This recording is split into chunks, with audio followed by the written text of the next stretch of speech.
Olá, eu sou o professor Giacomo Decali da Silva, do estado do Rio Grande do Sul, e hoje a live ela não é ao vivo, ela é gravada.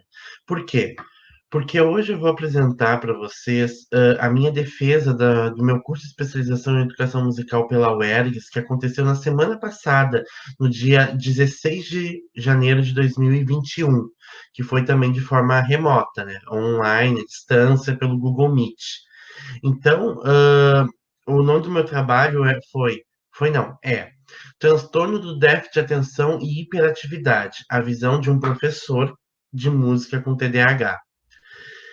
O meu orientador foi o professor Wilson Robson Gribler e a minha co-orientadora foi a professora Cristina Rolim Wolfenbittel. É importante dizer que os professores, antes de arguirem no dia, eles tiveram acesso ao resumo, que foi essa a orientação que a gente teve para disponibilizar para os professores, e não um trabalho completo em si, como se é feito num TCC, num mestrado, num doutorado, né, numa dissertação, numa tese, e o vídeo gravado da nossa apresentação, que vai estar aqui logo depois dessa minha fala. Então, eu vou ler para vocês agora o resumo do meu trabalho que todos os professores que fizeram parte da minha banca tiveram acesso. O presente artigo surge das inquietações de um educador musical com transtorno do déficit de atenção e hiperatividade, em busca de compreender como outras pessoas com TDAH se relacionam com a educação musical. Dessa forma, a presente pesquisa teve como objetivo geral responder à seguinte questão: como se dá a aprendizagem musical de pessoas com TDAH? A partir deste questionamento surgiram outras dúvidas não menos importantes e que foram analisadas cuidadosamente no intuito de levarem as informações que pudessem colaborar com os educadores e educandos envolvidos neste processo de ensino-aprendizagem, sendo elas como uma pessoa com TDAH aprende a tocar algum instrumento musical? A pessoa com TDAH consegue tocar algum instrumento musical em conjunto com outras pessoas tocando diferentes instrumentos musicais? Um professor de música necessita saber que um de seus alunos apresenta TDAH para conseguir ensiná-lo o mesmo conteúdo e com a mesma didática que ensina ao restante de sua turma? Para tanto, a pesquisa narrativa foi adotada como metodologia de pesquisa, sendo a coleta de dados realizada por meio da escrita autobiográfica embasada nas memórias do autor pesquisador. O referencial teórico, por sua vez, trouxe autores que, em primeiro momento, abordaram o que é o TDAH e suas implicações, e, em seguida, outros autores relacionando música e TDAH e fazendo uma importante diferenciação entre educação musical e musicoterapia. Como resultado, só um instantinho aqui. Como resultado, ficou evidenciado a partir das descrições do autor e também dos teóricos que tratam da importância da música para pessoas com TDAH, que é possível que pessoas com este transtorno tenham um grande desenvolvimento de suas habilidades musicais. Entretanto, percebeu-se também que, embora o número de pessoas diagnosticadas com TDAH em idade escolar seja considerável, os professores ainda carecem de um suporte maior por parte dos governantes e das instituições nas quais atuam, para que possam conhecer mais sobre este transtorno. Quem sabe, a partir de iniciativas que visem a formação continuada desses educadores e assim possam desempenhar melhor o seu papel junto aos educandos que apresentam TDAH. Por fim, acredita-se que a presente pesquisa tenha grande relevância para trabalhos que venham a ser realizados não somente junto a pessoas com TDAH, mas também com pessoas que apresentem outras características diferenciadas com as quais os professores não estejam preparados para atuar. Deste modo, compreende-se que este estudo pode servir de base para novas pesquisas na área, principalmente aquelas que visem entrevistar professores que possuam alunos com TDAH, a fim de compreender qual a formação destes profissionais, como também aquelas pesquisas que surjam com o intuito de observação de aulas em turmas onde haja a presença destes alunos, algo que, por conta do atual momento em que nos encontramos envolvidos em uma pandemia, não foi possível de ser realizado. Então, este foi o resumo, não é o resumo assim do trabalho em si, mas foi o resumo que foi nos orientado, nós estudantes do curso de especialização em educação musical da UERGS, a fazer, né, nesses moldes, nesse tamanho, uma lauda, né, para disponibilizar para os professores, bem como o vídeo da nossa apresentação, que ficou em um drive que todo mundo poderia ter acesso, inclusive pessoas de fora para ver. Então, a minha banca no dia foram a própria professora Cristina Rolim Wolfenbittel, o próprio professor Wilson Robson Gribler e o professor Lucas Pacheco Brum. Também teve a professora Silvia da Silva Lopes, que não conseguiu entrar por conta da instabilidade climática no dia que choveu, faltou luz aqui em casa também. Muitas pessoas não conseguiram entrar, mas ela me mandou um relatório depois do que ela achou, que eu vou falar depois de tudo. Ou seja, depois que o vídeo for apresentado, da minha apresentação, e o vídeo da arguição, onde os professores falam e onde eu falo para eles. Explicando o que eles estavam me questionando. Então, foram 4 professores: a professora Cristina, o professor Wilson, o professor Lucas e a professora Silvia, que fizeram parte da minha banca. Eu também convidei 17 pessoas, tanto do estado do Rio Grande do Sul, de Santa Catarina, do Paraná e de São Paulo para fazer parte, mas nem todos conseguiram fazer parte, algumas por conta do tempo e outras também por conta de outros afazeres que tinham. Então, 7 pessoas, se eu não me engano, 7 ou 8 conseguiram se fazer presente. Eu acho que 9, porque teve 2 pessoas que eu acho que entraram com sua filha, que eu também convidei, e também com seu marido. Então, mas isso eu não tenho certeza, mas 7 pessoas mais ou menos entraram. Então, eu vou agora rodar o vídeo, rodar o vídeo da apresentação, rodar a arguição, e depois eu volto a falar sobre a, as considerações da professora Silvia. Deixa eu ver se eu tenho mais alguma coisa aqui para falar. Não, eu acho que é isto mesmo. Certo? Então a gente já volta.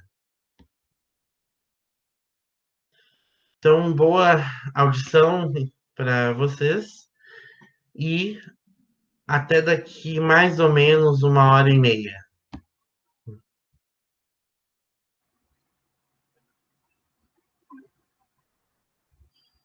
Olá, eu sou o acadêmico Giacomo Decardi da Silva e eu sou aluno do curso de especialização em educação musical da Universidade Estadual do Rio Grande do Sul, a UERGS, na unidade de Montenegro. Eu vou apresentar agora o meu trabalho de conclusão de curso, meu artigo, meu TCC, intitulado Transtorno do Déficit de Atenção e Hiperatividade, a visão de um professor de música com TDAH.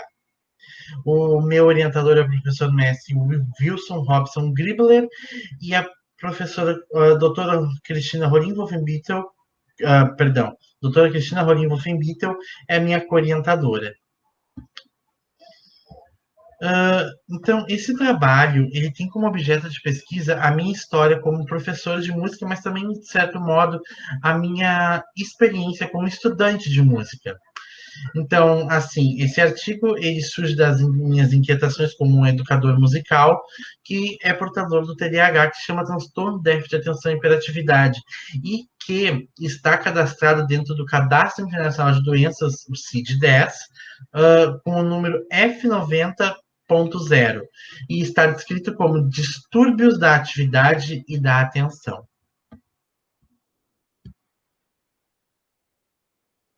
As questões norteadoras da pesquisa foram 3. São elas: como uma pessoa com TDAH aprende a tocar algum instrumento musical? A pessoa com TDAH consegue tocar algum instrumento musical em conjunto com outras pessoas, tocando diferentes instrumentos musicais? Um professor de música necessita saber que um de seus alunos apresenta TDAH para conseguir ensiná-lo o mesmo conteúdo e com a mesma didática que ensina ao restante de sua turma? Então, essas são as perguntas que eu busquei responder para a pesquisa. O objetivo geral da mesma é compreender como se dá a aprendizagem musical de pessoas com TDAH. A revisão de literatura. Então, a revisão de literatura, ela buscou trabalhos assim em livros digitais, livros físicos, consultas no Google Acadêmico, artigos, dissertações e teses sobre TDAH e educação musical e alguns trabalhos só com resumos disponíveis. Mas é importante que se saiba que um trabalho como esse que foi realizado agora, ele é, de certa forma, inédito, no sentido de não se encontrou trabalhos onde alguém se colocasse, ou seja, se alguém, o pesquisador, se colocasse como próprio objeto de pesquisa, sendo esse pesquisador portador do TDAH e principalmente que investigasse sobre a sua vivência docente como educador musical ou como docente de outra área. Não se encontrou isso, mas o que se encontrou foram trabalhos envolvendo a educação musical e pessoas, crianças, adolescentes e adultos, mas principalmente crianças, em relação ao TDAH, em relação à educação musical, ou seja, a relação do TDAH com a educação musical. Um dos trabalhos que foram utilizados na revisão de literatura é Educação Musical e TDAH, um estudo de caso realizado no Programa de Cordas da Amazônia, que é Paiva et al. 2012. Outro, Educação Musical como ferramenta para modificações em comportamentos característicos do TDAH, Nobre et al. Também 2012. Outro trabalho, práticas psicopedagógicas na educação musical de alunos com transtorno de déficit de atenção e hiperatividade, TDAH, dissertação de mestrado em artes da UFPA, Siqueira 2015. E esses dois outros próximos são os que mais se utilizou nesse trabalho, mais se buscou o conceito para conseguir explicar. Os benefícios da música para crianças portadoras de TDAH, Pereira e Vasquez, 2016. O que Pereira e Vasquez, 2016, fala? A musicoterapia e a educação musical. O que eles discriminam, falam sobre? Que musicoterapia é diferente de educação musical. Enquanto a musicoterapia vai lidar com os sons, com o corpo, com movimentação, com o áudio e principalmente na relação de paciente e terapeuta, a educação musical vai se preocupar com a técnica da música, mas mais a vivência musical, fazer musical, a brincadeira com música, mas principalmente também a relação de estudante-professor. O próximo, o uso da musicoterapia como possibilidade de tratamento do TDAH, uma revisão bibliográfica, Ribas et al. 2017. O que fala Ribas e outras pessoas? Que a música versus medicalização, ou seja, a música como fonte de tratamento para melhor tratar pessoas com TDAH, ao invés de colocar medicamentos para tratar a impulsividade, a desatenção, dentre outros aspectos. A metodologia da pesquisa, então, ela é uma pesquisa qualitativa, porque não se buscou dados quantificáveis, mas sim buscou-se trazer significados, ou seja, significado do TDAH, a relação dele com a educação musical. A metodologia foi a pesquisa narrativa, então eu narrei meus próprios eventos na minha vida como professor de música e alguns como estudante de música. A coleta de dados deu pela escrita autobiográfica, ou seja, foi a mim mesmo que foi investigada. A análise dos dados, então, foi análise de conteúdo, né, de acordo com o Roque Moraes, aonde minhas memórias como estudante e educador musical foram trazidas para cá. O que eu busquei desse Roque Moraes, dos 5 passos? Eu fiz, sim, eu preparei os documentos, eu li, Mas a parte da categorização, o que que eu fiz? Cada pergunta da minha pesquisa é uma categoria, ou seja, eu descrevi toda o meu aprendizado musical, mas principalmente o meu fazer docente musical, e busquei partes desse relato meu que se encaixam dentro de cada uma das perguntas, ou seja, que ajudam a responder cada uma delas. Então, cada pergunta seria cada uma das categorias. Foi nesse sentido que a análise de conteúdo de Moraes foi trazida. Só um instantinho aqui.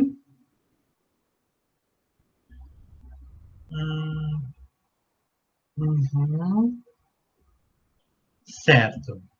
O referencial teórico, então, da pesquisa, ele se divide em duas partes. O que é o TDAH e suas implicações e música e TDAH, diferenciando também educação musical e musicoterapia.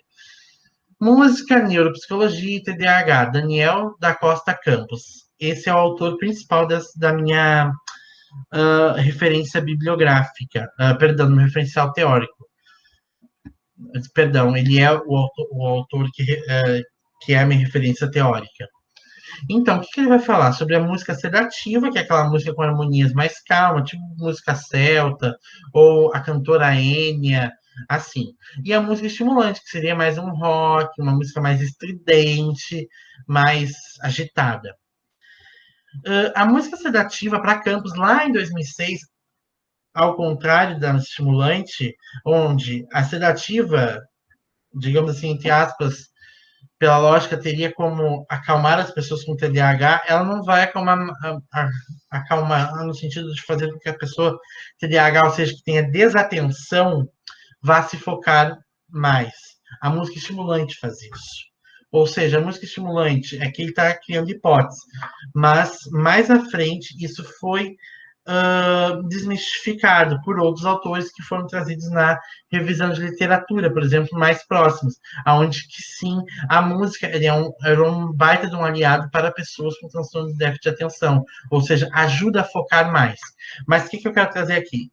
A música estimulante, de acordo com Campos, reduziria o comportamento repetitivo da criança, aumentaria mais do que a música sedativa a atividade da criança, aumentaria a atividade da criança enquanto o tipo sedativa diminuiria. Sim, isso é válido. Mas a música sedativa, a estimulante, ela também ajuda a focar mais. De fato, eu, por exemplo, eu gosto de ouvir músicas no fone de ouvido e às vezes eu começo a bater as mãos, ficar animado com a música. Às vezes eu estou escrevendo um texto, paro para ouvir um pouco de música, eu consigo me concentrar durante a ouvida da música a pensar o que eu vou escrever para continuar o pensamento na escrita. Eu ando em círculos, às vezes num cômodo da casa, mas quando eu estou sozinho, porque eu não gosto de fazer isso quando tem outras pessoas olhando, nem meus pais, eu faço isso sozinho. Então, seria esse um aspecto. Referencial teórico, então, de acordo com Campos, TDAH existe 3 subtipos de comportamento, no caso. O primeiro, predominantemente hiperativo e impulsivo. O segundo, predominantemente desatento. O terceiro, combinado, apresenta quadro de desatenção e hiperatividade e impulsividade. Eu, no caso, apresento esses três subtipos de comportamento juntos, né? Ou seja, eu sou o terceiro subtipo, combinado. Resultados e análise dos dados. Eu vou ler aqui, depois eu vou responder as perguntas. Ficou evidenciada a partir das descrições do autor e também da literatura a importância da música para o desenvolvimento de pessoas com TDAH. Pessoas com TDAH podem se desenvolver muito musicalmente. Embora o número crescente de pessoas diagnosticadas com TDAH em idade escolar seja considerável, a maioria das pessoas ainda não está, a maioria dos professores ainda não está preparada para atuar junto a elas. Verdade. Assim, 2/3 das pessoas que têm TDAH não conseguem superar ela na fase adulta, esse distúrbio, esse transtorno. Eu estou dentro desses 2/3. Outros conseguem, ou seja, diminui o ritmo da, da incidência, né, do TDAH nessa pessoa, mas não tem cura, é importante saber disso. Continuando, necessitam suporte, gestores escolares e governantes, ou seja, os professores que carecem do conhecimento sobre o TDAH e precisam de gestores escolares, governantes e também, principalmente, de políticas públicas nessa área. E também iniciativas de formação continuada dos educadores, é muito importante. Então, o resultado de análise de dados, a parte principal é responder às minhas perguntas, né? Então, eu já consegui fazer o vínculo do campus, que é o meu referencial teórico, com o objeto da minha pesquisa, que sou eu. Ou seja, eu demonstro os dois subtipos de comportamento TDAH, que eu sou hiperativo, impulsivo, compulsivo. Eu sou o tipo combinado. Né? E realmente a música estimulante, a música mais estridente, mais, digamos assim, rock pauleira, falamos, ela me ajuda mais nesse sentido assim de focar, de concentrar no que eu estou fazendo, porque as outras músicas eu relaxo mais. Então a primeira pergunta da minha pesquisa: como uma pessoa com TDAH aprende a tocar algum instrumento musical? A resposta que eu encontrei de acordo comigo mesmo, né? Então foi o seguinte: no meu caso, inicialmente, eu comecei a aprender de forma normal. A professora me passava os exercícios e eu os fazia. Eu não sabia nada de notação musical, ritmo, andamento e harmonia. Quando eu cheguei a mais ou menos um ano de estudos técnicos ao piano, o qual foi o primeiro instrumento musical que eu aprendi a tocar, eu não conseguia mais focar muito nos estudos passados por minha professora a mim. Eu estudava o que ela me pedia, mas não muito. A partir desse ponto, como eu já entendia mais sobre como interpretar os sinais musicais, notação musical, existentes em uma partitura, eu comecei a procurar as músicas que eu gostava de ouvir para aprender a tocar. Ou seja, pouco era passado para mim do que eu gostava, pouco foi perguntado para mim o que eu gostaria de aprender a tocar. Não se tem muita ideia, principalmente dentro do mundo erudito da música, quando eu falo erudito, são os cursos voltados para a música erudita, como, por exemplo, as academias no Brasil, as faculdades de música, e também alguns cursos extra classe. Não se pensa que na música popular, na música pop de agora, tipo Beyoncé, Madonna, Yurama, que é um compositor que eu gosto muito também, não parece que não é possível se linkar essa técnica com aquela técnica lá que Kramer traz, que Bach traz, que Haydn traz. Não é possível, por exemplo, fazer um link das duas vozes de Bach com as duas vozes do compositor coreano, se não me engano, Yurama, né? Naquela música River Flows in Your, por exemplo, que eu gosto muito dessa música, e também, se não me engano, eu toco também. Toco. Então, não é possível, parece que se adaptar o ensino, a música atual, para que se tenha a técnica necessária, que é muito importante, que é trazida pelas escalas, solfejo, dentre outros aspectos. Tem que ser somente aquilo lá do passado. O presente parece que não se adequa à música, principalmente a Academia Brasileira de Música, a Faculdade de Música e Pós-Graduação, ela parou no máximo ali até a década de 50, 60 ou 70 com bossa nova, MPB. A música atual pouco é trabalhada dentro da universidade, pouco é trabalhada dentro das escolas assim que buscam preparar para as universidades os seus estudantes. Então, isso foi uma coisa que me marcou muito como estudante, que eu busco, quando eu vou ensinar meus alunos, tanto na escola básica, na sala de aula, como na minha própria escola de música, pequenininha que eu tenho, eu busco pegar o que eles gostam, o que eles sabem, e fazer uma adaptação, né? Por exemplo, uma escala, eu pego uma música ali que tem, sei lá, uma sequência de 5 notas, eu busco fazer uma escala com os dedos, assim, por exemplo, um exercício. Essa pequena escalinha ali da música começa de Mi, vai até Si, eu faço Mi, Sol, Fá, Lá, Sol, Si. É uma forma de também trabalhar a coordenação motora. Então, isso nunca foi feito comigo com as músicas que eu gosto de ouvir. Sempre sim, com o Kramer, com o Hanon, com as escalas, e dentre outros compositores que faziam a técnica. Né? Isso também na flauta doce eu observava muito. mas era música barroca, embora tenha um repertório muito maior para flautador, sim, renascentista e barroco, mas pouco com o repertório atual da música, um pouco com o que eu fazia, né? O que eu consegui fazer foi com eu insistindo com os meus professores, levando material, daí alguns repensaram, outros não, a maioria não. Então, uh, a resposta é um pouco maior ainda, mas para que dê tempo, né, de eu responder a tudo, eu vou continuar aqui a responder as perguntas. Nessa primeira pergunta ainda. Pessoalmente, para mim, até hoje, eu acho que esse foi o momento em que eu mais aprendi a tocar algum instrumento musical, pois além de estar tocando o que eu gostava muito, inclusive em público, eu estava tocando músicas que eu gostava muito. Nessa época, por exemplo, eu gostava muito da música da sonata do Beethoven, ao luar. E eu fui conseguir tocar, estava nervoso, foi ali que começou o meu nervosismo de tocar em público, mas não tanto, né? Então, o último parágrafo dessa resposta é: para mim, estudar música é como ler um livro. Se você estuda algo para si, que não seja para o profissional, algo que você realmente gosta, ou melhor, corrigindo, que não seja apenas para o profissional, é muito bom e prazeroso. Do contrário, se não for prazeroso, ou seja, algo que tu tenhas que tocar obrigado, como em muitas escolas de música e universidades, tocar um instrumento musical é um tédio, é desgastante. Quando minha mãe comprou para mim o livro do Harry Potter, por exemplo, eu cansava de ler ele. Eu gostava muito do filme, mas ler o livro, aquele monte de texto, sem gravura, sem nada que me entretesse, me cansava, eu ficava com sono. Então, a segunda pergunta.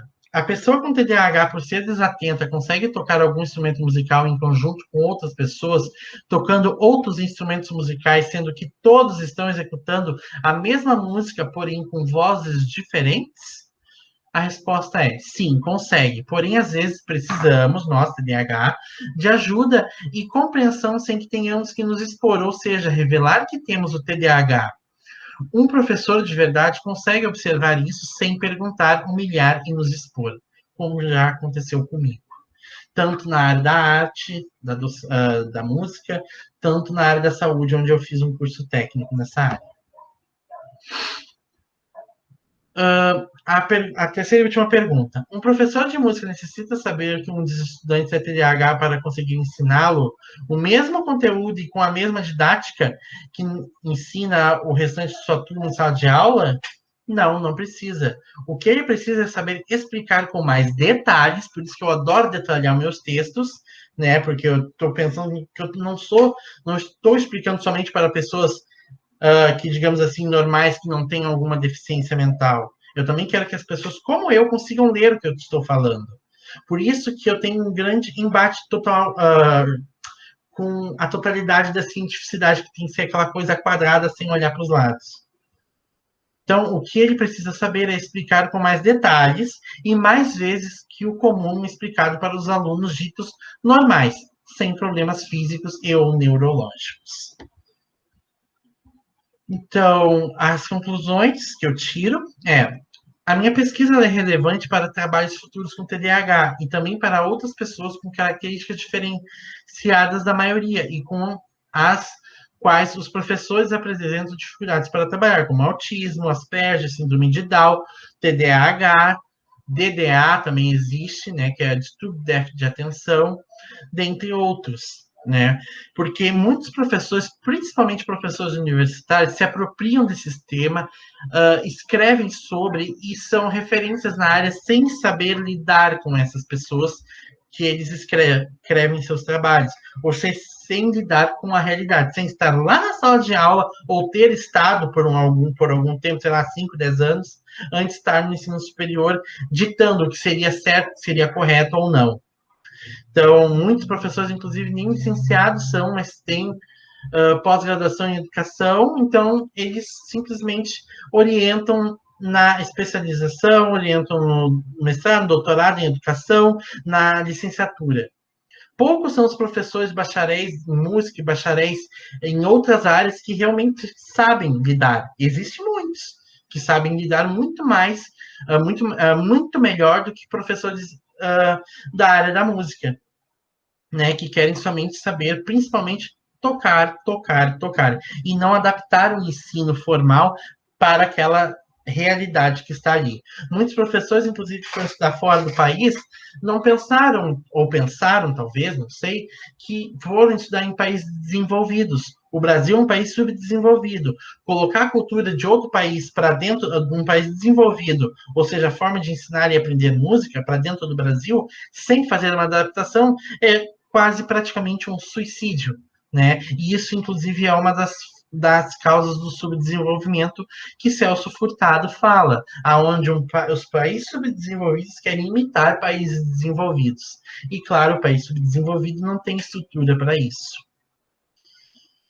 Então, eu, por exemplo, particularmente, eu não consigo tomar como base, como referência para mim, muitos dos professores, digamos assim, bambambãs da área da educação musical no Brasil, por eu simplesmente entrar no currículo Lattes deles, só verem lá que eles trabalharam em ensino superior, em escola básica, nada, nada. Tem professores bacharéis que são muito bons, né? Isso digamos assim, o inverso, porque existem muitos professores licenciados que só fizeram a graduação e seus estágios e nunca mais entraram na escola. E professores bacharéis, alguns, entraram e conseguem lidar com a diferença muito mais que os professores licenciados, né? Então, eu tomo cuidado, né, quando eu vou defender o meu lado e o lado de milhões de pessoas como eu, né, quando eu coloco isso, né? Muitos professores, então, do ensino superior não têm a menor noção do que é a realidade da escola básica e orientam trabalhos da educação, na licenciatura até o pós-doutorado, sem saber o que é. É isso que é a minha indignação. Ou seja, eles não sabem lidar com a minha realidade. E eu tenho que ser perfeito. Não são todos, mas a maioria, a grande maioria dos professores universitários, principalmente nas instituições públicas, são assim. A outra parte da conclusão. Esse estudo, então, servirá também de base para novas pesquisas, principalmente aquelas que visem entrevistar professores que possuam alunos com TDAH, a fim de compreender qual a forma desses profissionais. Perdão, compreender qual a formação desses profissionais. Né? Com TDAH, no caso. Sou eu um deles. Mas nos futuros, né? Que não seja eu ou outras pessoas pesquisem. E uma coisa muito importante é que também essa pesquisa, ela é, na minha opinião, mais inédita ainda, porque seja um próprio professor com deficiência mental, daquela deficiência mental dele mesmo, que está investigando sobre isso, e não outras pessoas que não investigaram, que investigam, mas que só estão ali para construir um nome, para construir uma referência, e sem entender de fato. Daí, quando essa realidade bate a sua porta, ela cloc, cloc, cloc, cloc, não sabe lidar, ou simplesmente dá um pé na bunda e chuta fora. Né? Eu, por exemplo, tentei entrar em universidades públicas de ensino superior para pós-graduação e não aceitaram. Não aceitaram meus laudos médicos, por exemplo. Eu tive que me expor a um monte e mesmo assim eu tive que calar a minha boca e aceitar. Mais uma parte das conclusões, a parte final. Também essa pesquisa servirá para aquelas pesquisas que surjam com o intuito de observação de aulas em turmas onde haja a presença desses alunos com TDAH ou também com outras deficiências mentais. Algo que, por conta do atual momento em que nos encontramos envolvidos numa pandemia, né, de coronavírus, Covid-19, não foi possível de ser realizado. Por que não foi? O meu projeto inicial era, sim, lidar com alunos na escola básica que tenham uma deficiência próxima da minha. Por exemplo, eu tinha numa turma do segundo ano um aluno Asperger e um aluno autista. Esse aluno autista, ele mal chegava perto de mim. Quando começou a quarentena, ele já estava se aproximando de mim. Mas daí depois, com a distância, o vídeo, assim, eu não conseguia mais contato com ele, não conseguia mais estabelecer uma conexão, embora tivesse uma professora auxiliar que tinha, né? Mas eu, como professor que entrava apenas 2 períodos por semana na sala dele, era mais difícil. Eu, por exemplo, eu nunca ouvia a voz dele, né? Então, já o aluno Asperger era bem mais comunicativo, conseguimos nos comunicar muito bem. Já na EJA, né, conversando com alunos, descobri que tinha alunos também com TDAH que nem eu, né, alunos adolescentes, por exemplo. Então, isso foi mais para o final do ano que eu consegui descobrir isso, mas não foi o foco dessa pesquisa, apenas estou relatando a minha docência como professor de TDAH, sendo docente de outros alunos com TDAH e também alunos com outras deficiências e alunos sem deficiências mentais. Então, eu espero que vocês tenham gostado do meu trabalho, né? Tem várias referências nele, e eu agradeço muito pela atenção e o meu muito obrigado, professores, minha banca da especialização em educação musical da UERGS. Fico feliz, então. Tchau. O que a banca fala, né? Então, bem importante. Antes de explicar o nosso trabalho, eu quero, então, assim, com muito carinho, receber a todos e a todas. E uma pergunta antes: estão me ouvindo direitinho e me enxergando? Sim, perfeito. Ai, que bom, que bom. Então, quero começar primeiro, nessa tarde chuvosa, aqui, pelo menos onde eu estou, em Gravataí, mas em grande parte do Rio Grande do Sul também está assim. Eu me apresento como professora Cristina Rolim Wolfenbittel. Por que eu faço isso? Porque tem várias pessoas também que normalmente não estão conosco e também não me conhecem, mas então eu sou a professora, eu estou coordenando a especialização em educação musical, e antes de começar a explicar o nosso trabalho de hoje, quem me conhece sabe que eu sempre preciso ler alguma poesia ou trazer algum trechinho, né, literário.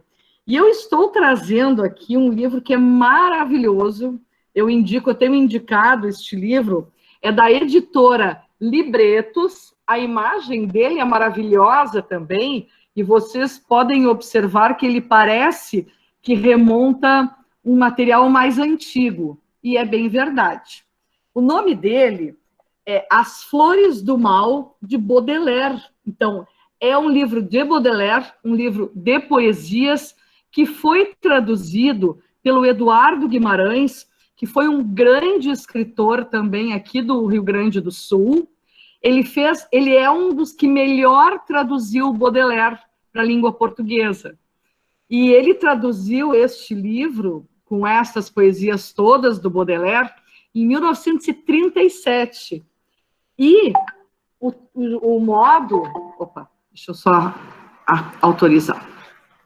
E o modo como é apresentado o texto, ou os textos são apresentados, é como aquelas máquinas de datilografia antigas, lembram?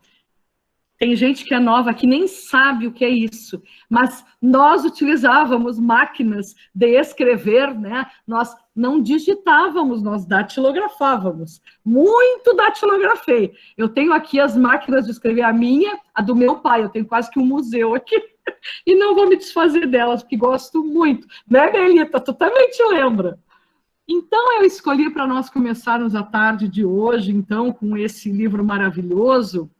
Tem uma poesia do Baudelaire que se chama O Perfume. E aí eu escolhi essa poesia porque também com essa chuva comecei a sentir um perfume que é o perfume da natureza.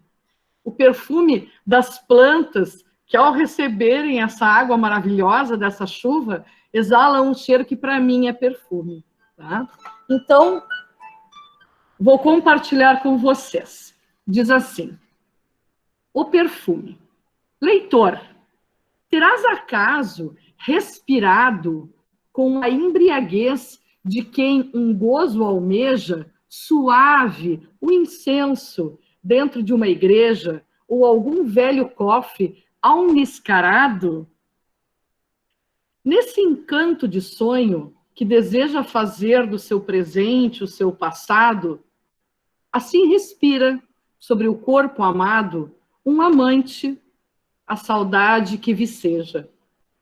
Do seu toucado elástico e lascivo, incensário de alcova, escrínio vivo, saíra um cheiro fresco à selva brava.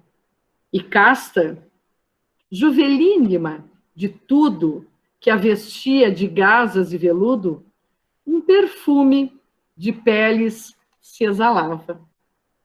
Baudelaire, na tradução de Eduardo Guimarães, O Perfume. E assim, com um pouco de poesia, um pouco de arte para nós, gostaria de começar essa tarde maravilhosa, e aqui parou um pouco essa chuva e agora está um frescor maravilhoso. Espero que esteja aí para vocês também.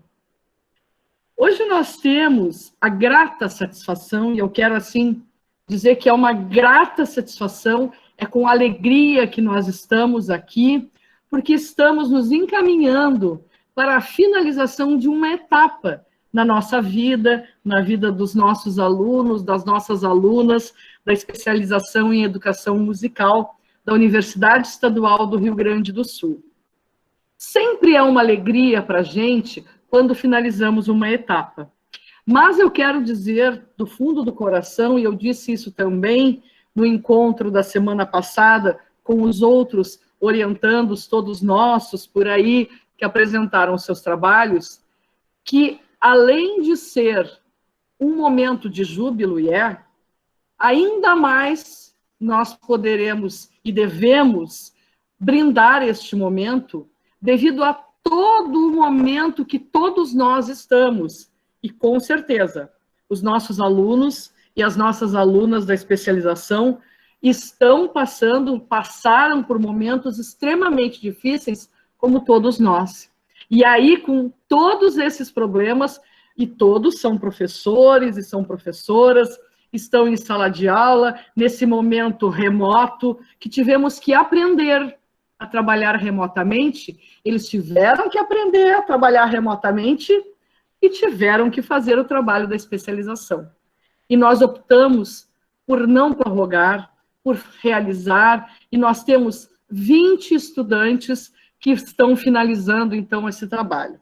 Então, com certeza, é um momento de júbilo, de alegria, de congraçamento e de, se nós estivéssemos juntos, estaríamos nos abraçando. Como estamos afastados, nos abraçamos virtualmente, em espírito, porque espiritualmente estamos todos ligados e ligadas. Então, esse é um momento maravilhoso. Então, eu vou dizer o nome dos nossos queridos e queridas que vão apresentar, então, e eles também vão se apresentar no momento em que nós iniciarmos esta etapa, que ela é um pouquinho diferente, e vocês vão entender por quê, devido a este momento que a gente está aqui. Nós, então, vamos fazer a apresentação dos relatos ou das análises da banca, né, que a banca de hoje, ela é composta por mim, pelo professor Wilson Gribler, pela professora Silvia da Silva Lopes, pelo professor Lucas Pacheco Brum. E os nossos queridos e queridas, orientandos, especializandos, pós-graduandos, que vão apresentar os seus, que vão, na verdade, defender, né, e arguir a respeito dos seus trabalhos, então, são o Giacomo De Carli da Silva, a Jéssica Franciele Fritzen, a Josiane da Costa Galvão Kerber, o Lucas Eduardo Grave e o Marcos Roberto da Silva. O Marcos é aquele que está lá, naquele lugar maravilhoso que nós vimos. Então, como vai acontecer? Né? Nós temos pessoas de fora e é importante que também as pessoas entendam o processo. Normalmente, nós faríamos a apresentação presencial, cada um teria 20 minutos a 30 minutos para apresentar, e depois nós faríamos, então, a defesa. Neste momento de pandemia, nós optamos, então, pelo procedimento dos estudantes, das estudantes, então, gravarem um vídeo, e este vídeo foi disponibilizado, né, para quem quisesse assistir. Então, elas apresentaram os seus trabalhos, estão ali bem direitinho nos vídeos. também apresentaram, e está também disponibilizado, o resumo do seu trabalho. A única coisa que a gente fez um ajuste na data foi a entrega do trabalho final, e esse será entregue em 7 de fevereiro, porque também a gente entende que conseguimos fazer tudo, mas também um pouco a gente pode ajudar para que as pessoas revisem os seus artigos, para que eles fiquem bem adequados, para que a gente possa finalizar o processo.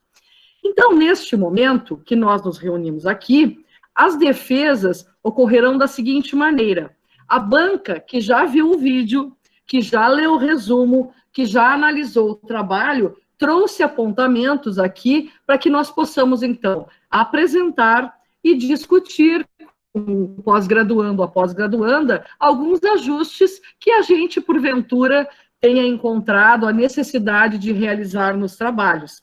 Então, este é o procedimento que a gente vai utilizar. Pergunto se vocês estão de acordo, se pode ser assim. Que bom. Então, vamos começar primeiro pelo trabalho, então, do Giacomo De Carli da Silva. O Giacomo, então, fez todo esse procedimento também, e agora eu peço a gentileza dos professores, deixa eu só saber se a Silvia está aí. Acho que sim, né? Só quero me certificar da banca. A Silvia ainda não conseguiu entrar, talvez seja da chuva. O professor Lucas Pacheco Brum está aí. Ok. Professor Wilson também. O Giacomo, ele é orientado pelo professor Wilson Gribler e por mim. Eu vou me abster de fazer comentários, porque os comentários já foram feitos vastamente, mas também pergunto para o professor Wilson, se ele quiser comentar, está aberto aqui para os comentários. E o professor Lucas, então, se puder fazer a sua argumentação, a gente pode começar, ok? E aí, Giacomo, quando começares a falar, meu anjo, por favor, diz quem tu és, porque tem pessoas de fora também, e todos vocês que vão defender hoje, certo? Lucas, estás aí, querido?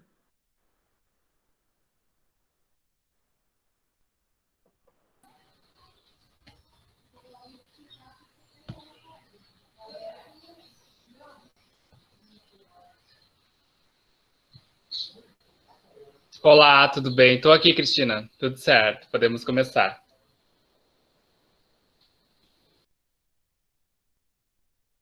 Se tu quiseres fazer a tua arguição acerca do trabalho do Giacomo, Lucas, podes começar.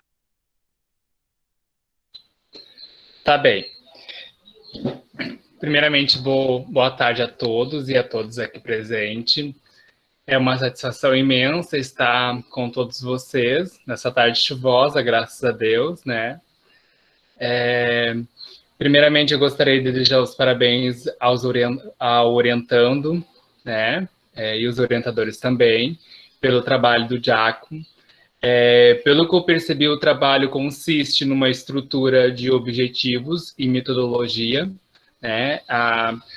A metodologia é adequada com a proposta do trabalho dentro dos objetivos gerais, objetivos específicos.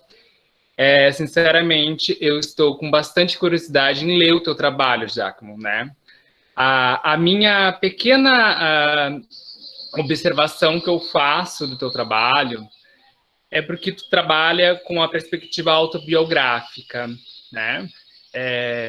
Então, eu quero saber um pouquinho mais quais são os autores que tu trabalha com autobiográfica, que vão te embasar com a perspectiva autobiográfica, que também permeia as histórias de vida, as narrações de vida, né? As histórias de vidas. Se tu usa algum autor nesse sentido, né? E de que maneira que tu se distancia das tuas desses dados, que os seus dados são exatamente as tuas memórias, as tuas experiências, as suas perspectivas enquanto problema da pesquisa, né? De que maneira tu distancia disso, né? E faz uma análise. E essa análise não uma análise no sentido afirmativo daquilo que é o que você está querendo propor, mas uma análise crítica disso tudo, que esse é o grande questão e a grande problemática das pesquisas autobiográficas, de tu não produzir uma verdade sobre aquilo, uma afirmativa redundante sobre aquilo que você está falando, né, das suas memórias, mas de que maneira como você, esse pesquisador, você se distancia desses dados todos e você produz uma crítica, um posicionamento sobre isso tudo, né? Então, assim, eu fico meio... não vou me deter sobre as questões epistemológicas do que tu está pesquisando, porque não é não trabalho com perspectivas de ter só um pouquinho, até o nome é difícil, né? TDAH, tá? Mas é mais de cunhos metodológicos mesmo, assim, de como que você faz essa análise, assim. Eu fiquei pensando e como que também você vai produzir uma estrutura de categoria de análise de dados. Era isso, eu gostaria de escutar um pouquinho sobre isso.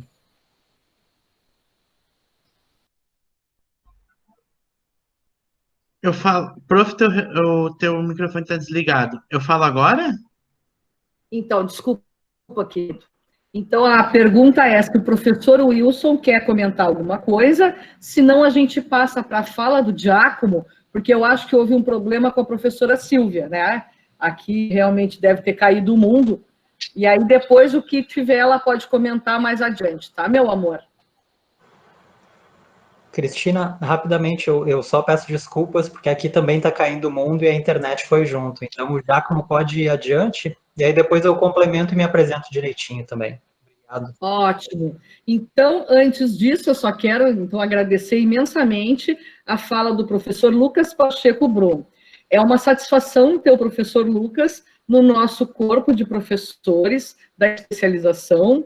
Ele foi oriundo da Universidade Estadual do Rio Grande do Sul, ele se formou na graduação em Artes Visuais, licenciatura, ele foi por anos integrante do Programa Institucional de Bolsa de Iniciação à Docência, que eu tive a satisfação de tê-lo como pibidiano. O Lucas, depois, ele fez o mestrado na Universidade de Brasília, um maravilhoso trabalho, e agora é uma satisfação que nós temos, então, o Lucas integrando como doutorando na UFPEL, né, e vai fazer um lindo trabalho, como é a característica do Lucas, e que, para nós, somos muito o trabalho dele. Então, muito obrigada, Lucas. E aí, eu que agradeço, Giacomo... querido. Perfeito, querido. Então, Giacomo, por favor. Então, vamos lá.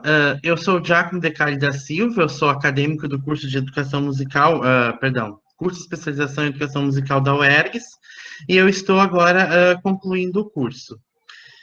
Lucas, então, assim, os autores da autobiografia, eu não vou não vou responder agora, porque ainda é uma metodologia nova para mim, eu estou fechando alguns pontos com o meu professor orientador, eu ainda estou aprendendo a lidar com essa metodologia, certo? Mas a gente tem alguns sim, só que eu ainda não consigo dissertar sobre eles direitinho, tá?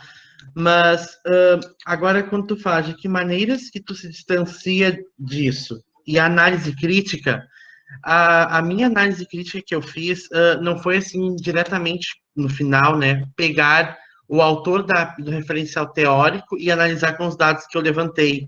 Mas a minha análise crítica está realmente pautado apenas, neste caso, na minha opinião, que foi quando eu respondi as perguntas. Cada pergunta, então, daí tem uma análise em volta. Eu respondo ela e explico. Eu vou ler aqui as perguntas, certo? Que é o que gerou a pesquisa, e talvez eu consiga ler um pouco das respostas. Então, a pergunta número 1. Como uma pessoa com TDAH aprende a tocar algum instrumento musical? A resposta, que daí sim, eu considero para mim, pelo menos, mas eu posso mudar se não estiver muito de acordo, a minha análise crítica é o seguinte. No meu caso, eu falo no meu caso porque a pesquisa foi sobre mim. Apenas lembrando que essa pesquisa, inicialmente, ela não foi direcionada para mim. Eu ia lidar com 2 alunos meus e com outros alunos que tem, principalmente no que atenção, lá na escola Otávio Rocha, onde eu trabalho lá em Estância Velha, mas por conta da pandemia, eu tive, assim como outros colegas, que reformular a pesquisa. Então, daí eu me auto-utilizei como objeto de pesquisa. Então, para essa pergunta número 1, o resultado, a resposta e a análise crítica foi essa. No meu caso, inicialmente, eu comecei a aprender de forma normal. A professora me passava os exercícios e eu os fazia. Eu não sabia de notação musical, ritmo, andamento e harmonia. Quando eu cheguei a mais ou menos 1 ano de estudos técnicos no piano, o qual foi o primeiro instrumento musical que eu aprendi a tocar, eu não conseguia mais tocar muito bem nos estudos passados, por minha professora. Eu estudava o que ela me pedia, mas não muito. Peraí.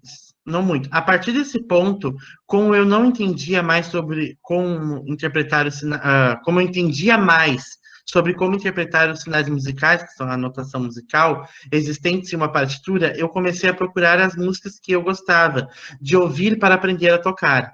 Pessoalmente, para mim, até hoje, ou seja, hoje mesmo, eu acho que esse foi o momento em que eu mais aprendi a tocar algum instrumento musical, pois além de estar tocando o que eu gostava muito, inclusive em público, eu estava tocando músicas que eu gostava muito.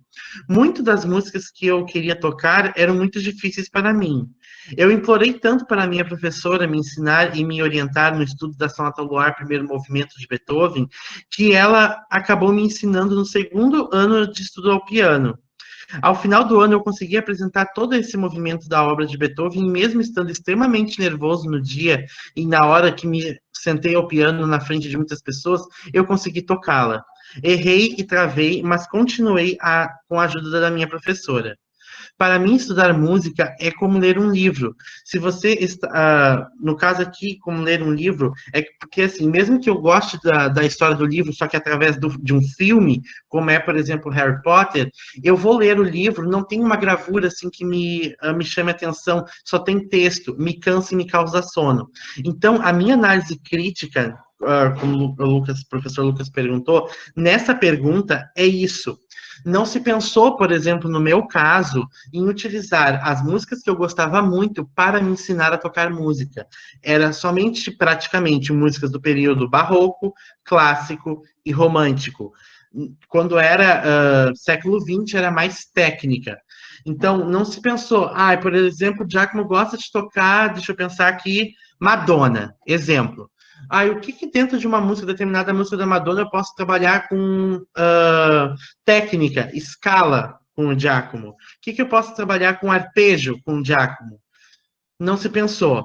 É isso que eu queria dizer, talvez eu possa explicar melhor aqui no meu artigo. Já a segunda pergunta. A pessoa com TDAH, por ser desatenta, consegue tocar algum instrumento musical em conjunto com outras pessoas tocando outros instrumentos musicais, sendo que todos estão executando a mesma música, porém com vozes diferentes? Quando eu falo vozes diferentes, eu quero dizer, por exemplo, tem a mesma música, só que um instrumento está tocando uma parte da música e o outro está tocando outra concomitantemente, ao mesmo tempo, só que notas musicais e ritmos, né, duração das notas diferentes. E a resposta que eu coloquei aqui, sim, consegue. Porém, às vezes precisamos, nós, TDAH, de ajuda e compreensão sem que tenhamos que nos expor, ou seja, revelar que tenhamos o TDAH.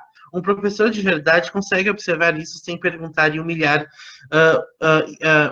e nos expor. Por que eu falo isso? Porque muitas vezes, quando eu tive aulas de música ou aulas de outras matérias, de outros cursos que eu fiz, eu tive que expor para os meus professores que eu era TDAH, porque eles já estavam praticamente perdendo a paciência comigo. E muitos me humilhavam, dizendo que eu não entendi, que isso era um problema só meu, que o resto todo mundo entendia. Então, a minha análise crítica dentro dessa pergunta é isso. A questão de professores despreparados não conseguem visualizar o que está diante deles. Para eles, tem que estar tudo dentro dos conformes. É como parece que tem para tudo uma receita de bolo. É só isso e vai acontecer isso. Não, não é. A gente sabe. Então, a questão 3. Um professor de música necessita saber que um de seus alunos é TDAH para conseguir ensiná-lo o mesmo conteúdo e com as... Não, a resposta, não precisa. O que ele precisa é saber explicar com mais detalhes e mais vezes que o comum explicado para os alunos ditos normais, que não têm o TDAH. Sem, no caso, eu coloquei aqui normais e eu descrevi normais como sem problemas físicos e ou neurológicos. Então, essa seria, Lucas, a minha análise crítica. Eu posso deixar isso mais evidenciado no texto, se for necessário, mas a minha análise crítica está dentro das minhas próprias respostas. Eu não fui assim, digamos assim, tradicionalmente como se faz numa pesquisa. Eu vou lá, cito o referencial teórico e incremento na minha resposta. Não analiso junto, mas eu posso buscar fazer mais. Então, essa seria o que eu tinha para falar. Muito bom, Giacomo. A questão é exatamente essa, né? Que o seu trabalho, eu acho que trabalhar com autobiografia, histórias de vidas, narrativas de vida, é uma das metodologias mais complexas que tem, né? É muito difícil. Por quê? O teu trabalho não ficar um trabalho descritivo daquilo que você acha e daquilo que você pensa a partir das suas vivências e experiências. É claro que isso é fundamental para um trabalho autobiográfico, né? Mas dessas descrições primárias que você tem das tuas vivências, tu tens que fazer tudo que você viveu, tudo que você pensou, tudo que você descreveu, essas suas vivências, essas tuas memórias, tu tem que fazer elas passar com um cruzamento de referencial teórico, não de autores autobiográficos, né? Que esses autores que trabalham com a perspectiva autobiográfica, eles são de cunho metodológicos, mas de autores epistemológicos que estão tratando de TDAH, sabe? Então, assim, então, assim, uma abordagem de estudo, por exemplo, de estudo de caso, análise de caso, dificilmente a gente se posiciona a partir de experiências da gente. Isso acontece, né? Mas a gente está discutindo conceitos, onde a gente se posiciona, mas é diferente do teu caso, porque você está discutindo vivências tuas, né? Então, para a gente não cair no limbo de meras relatos de experiências, tá? Vivenciadas. E tu tens que cruzar isso com os referenciais epistemológicos que tu trata de TDAH, para dizer, isso é o que acontece dessa forma. Daí tu consegue, por exemplo, condizer com aquilo que você vivenciou, ou talvez não. E um trabalho autobiográfico, não necessariamente, ele tem que ser positivo no sentido de, olha, eu passei por isso, vivenciei isso, né? Muitas vezes os autores vão em contra o que você está querendo falar, o que você está querendo dizer. E esses também fazem parte do processo da pesquisa, né? Eu acho que por isso que eu disse, você fazer uma descrição e você vai para os autores que tratam disso e pensar isso no sentido distanciado que você já escreveu, é um trabalho bem árduo e bem desafiador. E eu te dou os parabéns por estar tentando se colocar nesse espaço, assim, sabe? Num trabalho mais completo, eu gostaria de ler como é que você faz esse distanciamento. Eu acho que e o Wilson, não sei se falei o certo nome dele, que ele já corrigiu uma vez, vai poder, acho que pontuar algumas questões melhor. Obrigado. Excelente, professor Lucas, excelente. Complementar. Giacomo, tu quer comentar, Giacomo?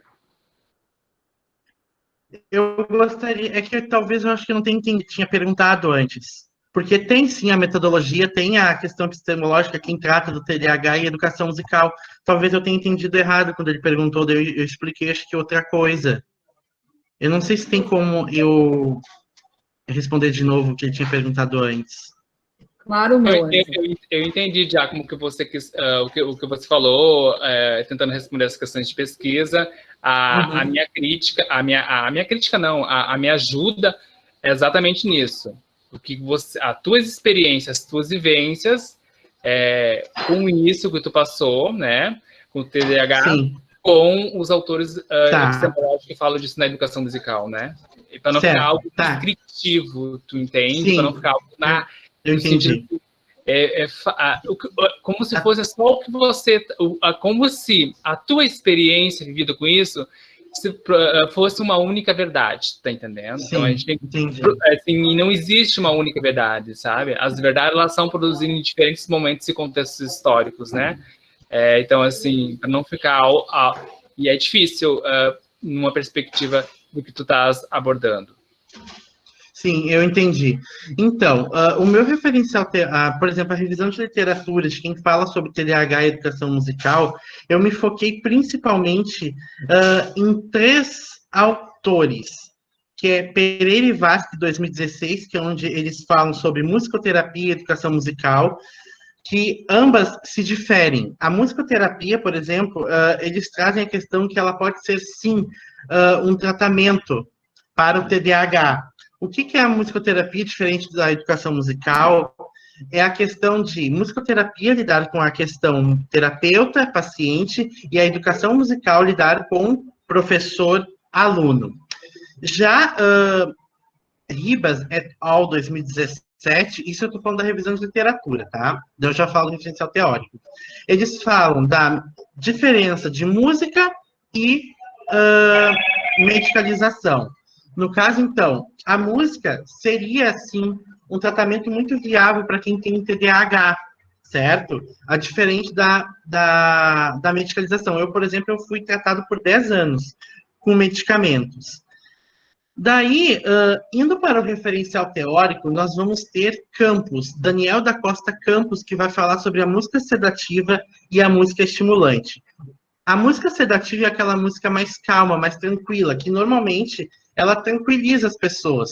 Tipo, deixa eu pensar aqui naquelas músicas celta, tipo a cantora Enya.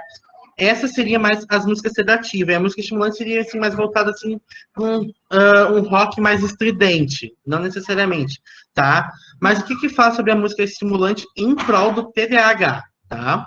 Reduziria o comportamento repetitivo da criança, aumentaria mais do que a música sedativa a atividade da criança, aumentaria a atividade da criança enquanto o tipo sedativo a diminuiria. Sim, eu, por exemplo, exatamente isso que o autor fala, eu vivo com isso, tá? Quando eu ouço, sei lá, uma música que eu gosto muito, as minhas mãos, elas começam a bater muito, certo? E ela também aumenta a minha atividade. E, sim, digamos assim que a música estimulante, ela me ajuda um pouco mais do que a música sedativa.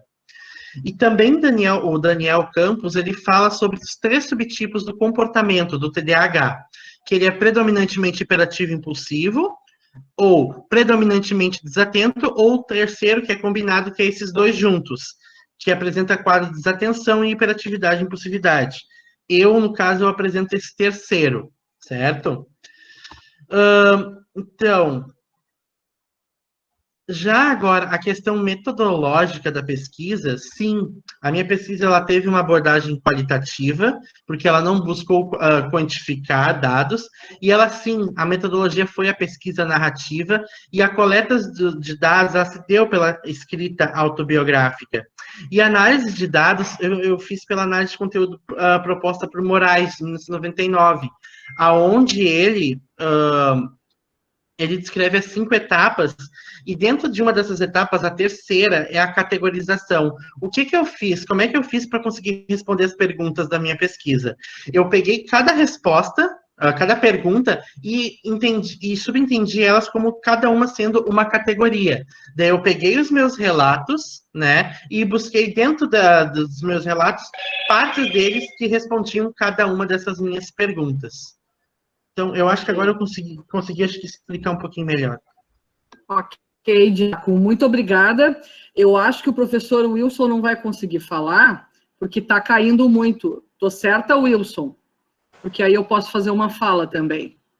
Deixa eu tentar, vocês me ouvem aqui? Eu acho que ele... Sim.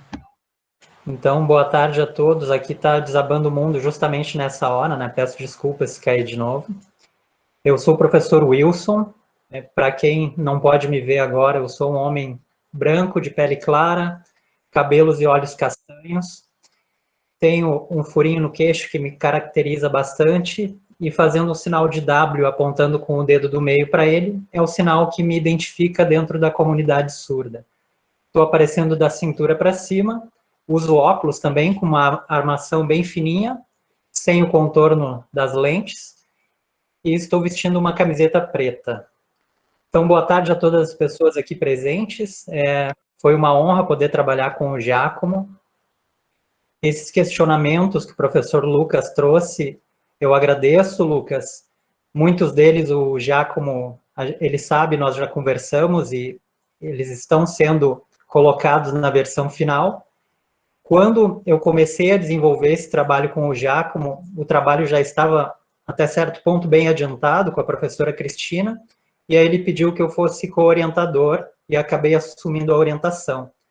Então, o meu maior empenho foi no sentido de trazer mais do Giacomo para dentro do trabalho e deixar um pouco das situações que ele mencionava muito no trabalho, de situações que ele se sentiu, como ele já mencionou, sofrendo preconceito, sendo até mesmo humilhado, como ele falou, porque eu acreditava que ele poderia, então, trazendo as experiências dele, poder ajudar, como ele demonstrava querer ajudar outras pessoas que também tivessem TDAH e trabalhassem não somente com música, mas em outras áreas, e que em muitos momentos ele percebia que essas pessoas eram deixadas de lado ou consideradas inferiores por conta dessa condição. Então, eu acho que eu consegui, nós ainda estamos conseguindo trazer mais do Giacomo para dentro do trabalho, as experiências dele, mostrando que é possível ser um excelente profissional com TDAH, mostrando como ele se sentiu melhor tratado pelos professores, como ele sentiu que ele poderia evoluir mais conforme os tratamentos, as aulas que ele considerou, a forma de lidar com ele que ele considerou sendo melhores, as formas que ele considerou melhores, para que ele possa, então, estimular outros professores quando trabalharem com pessoas não só com TDAH, mas com autismo, síndrome de Down, e também profissionais que tenham TDAH que vejam a trajetória do Giacomo e percebam que é possível, sim, evoluir muito dentro das suas áreas, não somente da música. E aí, Lucas, a gente trouxe esses referenciais e o Giacomo ainda está trabalhando nisso para, no artigo final, fazer esse entrelaçamento com as histórias dele, para não parecer que sejam simplesmente opiniões, e trazer, então, um embasamento teórico que ele já buscou, que a gente já conversou, então, sobre isso. Então, eu agradeço as considerações, acredito que o Giacomo vai levar todas elas adiante, porque eram assuntos que nós já conversávamos, e qualquer dúvida, estou aqui à disposição. Também agradeço muito a confiança do Giacomo, que ele sempre ressaltou que era um ponto importante para ele, e de dificuldade, conseguir encontrar pessoas com as quais ele conseguisse adquirir confiança, conseguisse perceber que as pessoas realmente estavam interessadas pelo que ele fazia.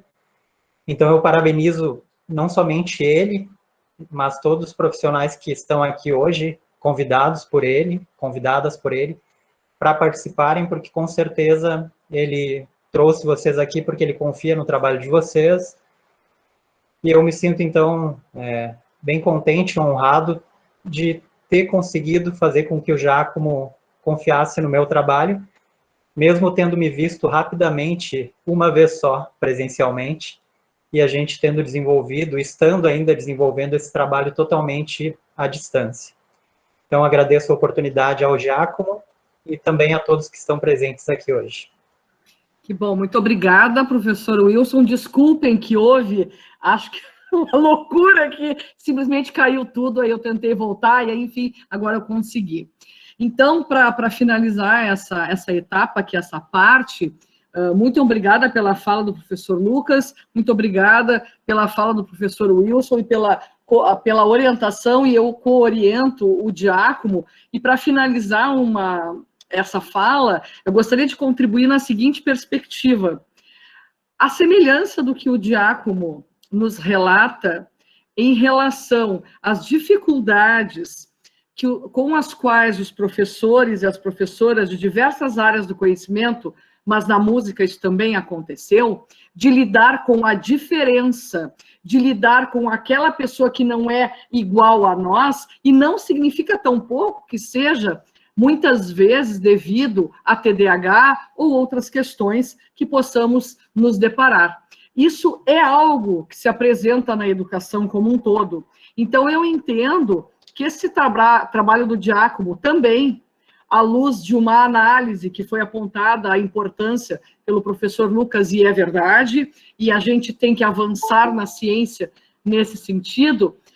Com certeza, esse trabalho do Giacomo deverá contribuir não apenas com vistas à análise ou à contribuição para estudantes que tenham TDAH, mas de uma vasta sorte de dificuldades, ou de dificuldades, e aí eu digo dificuldades de nós, professores, lidarmos com isso, porque nós vamos ter que cada vez mais fazer esse olhar, né? Então, acho extremamente importante, dou os parabéns para o Giacomo pela escolha da temática, estamos desafiados, né, Giacomo, professor Wilson e eu, a finalizar esse artigo e te ajudar a finalizá-lo, e que seja uma excelente contribuição, e tenho certeza que será, para a educação musical, porque todo esse estudo, ele vai para a educação musical, e aí que está o nosso desafio.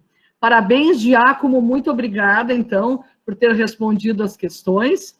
E aí eu convido tanto o Giacomo quanto os seus convidados e convidadas, que são muitos, a continuar conosco, porque nós temos, então, outros trabalhos maravilhosos também, como os do Giacomo, para hoje, então, a gente poder conhecer um pouquinho mais. Muito obrigada, então. Olá, de volta. Então, após a gente ouvir as arguições da professora Cristina, perdão, as considerações, a arguição foi o que fiz no vídeo. As considerações da professora Cristina, do professor Wilson e do professor Lucas, agora eu vou ler o que a professora Silvia me mandou por e-mail, né? Porque, como eu já tinha explicado, ela não conseguiu entrar ao vivo com a gente porque deu alguns problemas por conta justamente da tempestade e provavelmente talvez outras coisas, mas principalmente por conta da tempestade que aconteceu no dia.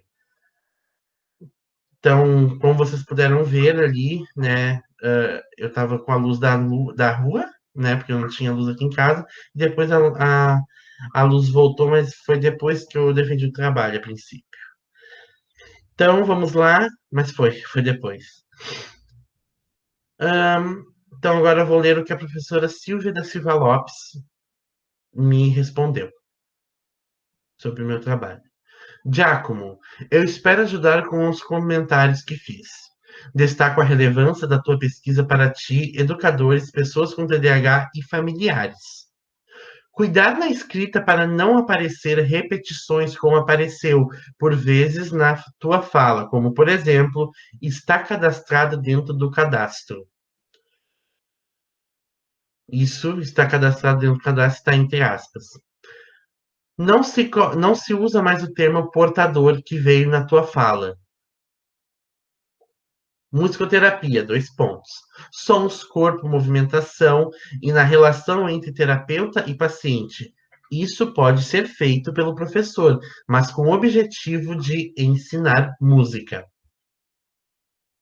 Falastes em história de vida e autobiografia. Entendo que sejam duas coisas diferentes, mas diferentes. Qual dos dois tu fizestes? Deves trazer esses relatos na escrita. Acredito ser interessante escrever sobre metodologias que foram usadas pelos teus professores que não deram certo contigo. E mais importante que isso, as que deram certo. E daí aqui agora ela fez um pedaço do meu texto. Precisamos de ajuda sem nos expor. E ela, no meu texto não, da minha fala provavelmente, porque isso acho que não estava no resumo. Sim, é um cuidado que nós, professores e professoras, temos que ter com todos os estudantes. Observação. Acho que estás enganado. A escrita científica tem que ser clara, dando a mão para o leitor, como se estivesse explicando para a mãe ou o irmão que não é da área. Mas entendo o que queres dizer. Alguns textos são muito rebuscados, complexos. Mas, com certeza, esses são menos lidos. Quanto à tua fala sobre a falta de experiência dos professores universitários na escola, não esquece que, até pouco tempo, somente as artes visuais estavam nas escolas, com o tempo, os professores que estão lá na escola estarão ocupando os nossos lugares aqui na universidade. Muito boa a tua intenção de realizar pesquisa presencial sobre o mesmo tema desta pesquisa. Parabéns pelo trabalho. Então, agora eu só vou explicar algumas coisinhas aqui que a professora Silvia me questionou. Musicoterapia, sons, corpo, movimentação e na relação entre terapeuta e paciente. Ela fala que o professor pode fazer isso. Eu, no caso, eu não falo. É importante dizer que a professora Silvia é uma pessoa muito rica em conhecimento e também ela é muito importante para o curso de educação musical, porque a formação dela é educação física, porém, a graduação, porém, ela é professora de dança. É muito importante dizer que a dança, como graduação, faculdade, é um curso relativamente novo e surgiu de dentro dos cursos de educação física. Então, por isso, sim, que ela ministra aulas de dança. Ou seja, os professores de educação física, daí, na minha opinião, poderiam dar somente aulas de dança dentro do componente curricular arte, que é o que a professora Silvia provavelmente fez na escola, junto com a educação física, mas também faz na faculdade de dança da UERGS, e faz muito bem, porque ela explica muito bem as questões e tem muita paciência para explicar. Então, é só isso que eu queria dizer. Eu não conseguiria fazer muita movimentação porque eu não tenho domínio do corpo assim para ensinar para as crianças, como a professora Silvia tem. Como a professora Silvia é formada em educação física, mas mesmo que fosse formada em dança, ela tem muito mais capacidade disso do que eu. Eu não tenho essa formação. Eu não tive na minha graduação formação para trabalhar com movimentação corporal dentro do componente curricular arte. Aqui ela falaste em história de vida e autobiografia. Entendo que sejam duas coisas diferentes. Então, como eu expliquei ali quando eu argui, né, falei, e foi até o professor Lucas que falou sobre, eu estou vendo, porque eu tenho um prazo até daqui 2 ou 3 semanas para entregar. Eu estou em comunicação com o meu professor ainda hoje, né, que hoje é dia 23 de janeiro. Eu ainda estou em comunicação constante com o meu professor para que a gente consiga definir bem direitinho dentro do texto. No caso daí do artigo, que nesse artigo eles não tiveram acesso ainda, os professores. Eles só tiveram, como eu disse lá no início, o resumo, não foi o artigo completo. Acredito que seja interessante escrever sobre as metodologias que seus professores usaram comigo, né?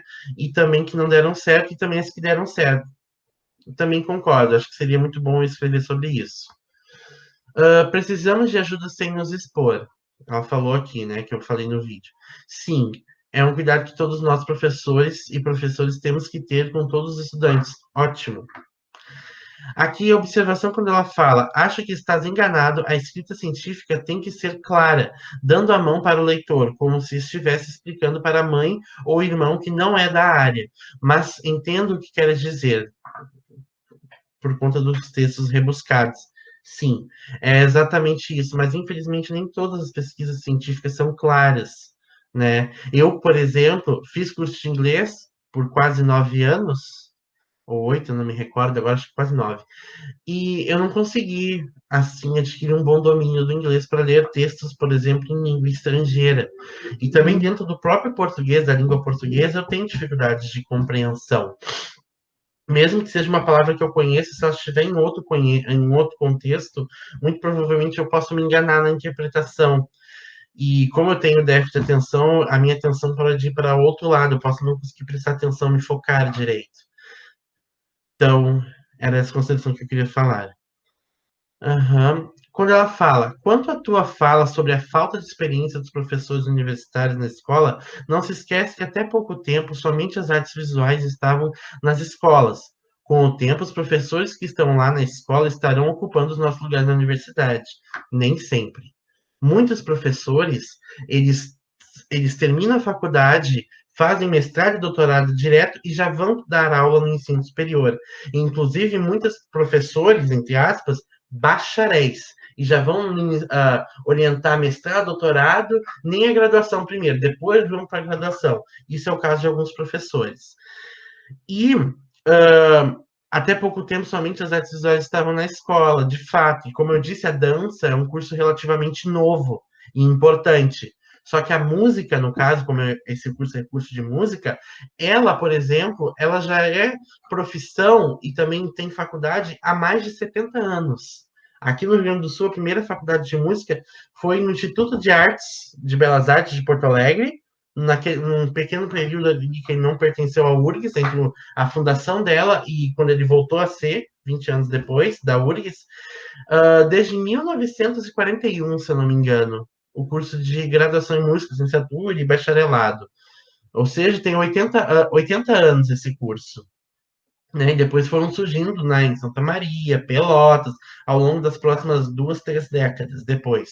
Ou seja, pelo menos há quase 50 anos nós temos várias faculdades de música aqui no Rio Grande do Sul, por exemplo, mas e que a música de fato nunca ocupou a escola, né? Então ela deveria ter ocupado, né? E não ocupou. Então é importante deixar bem claro que nem sempre os professores que estão na escola vão ocupar o ensino superior. Uma boa parte das vezes são os próprios professores que terminam a faculdade, fazem mestrado, doutorado, engapam direto, assim, muitas vezes, e já vão largar currículo nas universidades e ministrar aulas no ensino superior e na pós-graduação sem ter experiência alguma. E quando digo alguma, é principalmente para os bacharéis, né, que fazem mestrado, doutorado em educação e querem orientar na licenciatura em música ou licenciatura em outra área, talvez pedagogia, que tenha cadeiras de música, né, com educação musical, e também no mestrado, doutorado na área de educação musical, na especialização em educação musical. São pouquíssimos bacharéis que realmente quiseram saber o que é educação musical. Pouquíssimos bacharéis que hoje não é mais possível, mas no passado, quando se aceitava bacharéis para dar aula na escola básica, que eu conheço muitos, foram para a escola básica e realmente aprenderam e são bons professores, excelentes. Inclusive, alguns eu tive no ensino superior na UERGS. E muitos licenciados que fazem mestrado e doutorado direto depois da graduação só tiveram o momento do estágio na faculdade e não foram atuar como professores titulares da disciplina de arte ou de música, né? O certo seria de música, não de arte. Mas não foram atuar, então eles não sabem o que é viver um ano inteiro fechando nota, dando aula para aluno, ajudando, sei lá, uma coisa simples, um aluno abrir um lanche da escola, não sabe o que é uma rotina de uma escola, nunca estiveram lá. Então, é muito importante essa consideração que a professora Silvia fez, é a mais importante, assim, eu desmistificar ela, porque nem sempre isso acontece. Então, é isso que eu queria falar. Muito obrigado, professora Silvia. A senhora é uma excelente professora. Explica muito bem, tem muita paciência, né? Então, eu espero que todos tenham gostado, né, do meu trabalho. E eu vou publicar ele ainda na íntegra, né, em artigo. Não sei, né, se em um livro ou em uma revista. Não sou mais adepto das revistas científicas, né, porque por coisas mínimas, se tu escreve uma palavra errada, já é desconsiderado, né? Se tu escreve, sei lá, um parágrafo assim que não tem muito nexo, é capaz de dois revisores dizerem, não, isso aqui não dá. E se tu falar realmente a verdade no artigo científico, muito certo que ele não vai ser aceito. Ou seja, se eu falar exatamente o que eu passei para me tornar professor de música, ninguém vai aceitar. Eles querem somente aquela esferinha polida, não cheia de espinhos, assim como é a realidade. Então, eu sou o Diácono Decar da Silva, professor Diácono Decar da Silva, mas nesse caso aqui eu fui o acadêmico Diácono Decar da Silva do curso de especialização em educação musical da Universidade Estadual do Rio Grande do Sul, a UERGS. A única que eu considero realmente uma universidade pública, mesmo com os seus problemas, que ela tem algumas questões, sim, mas é a mais acessível que eu conheço. Então, muito obrigado.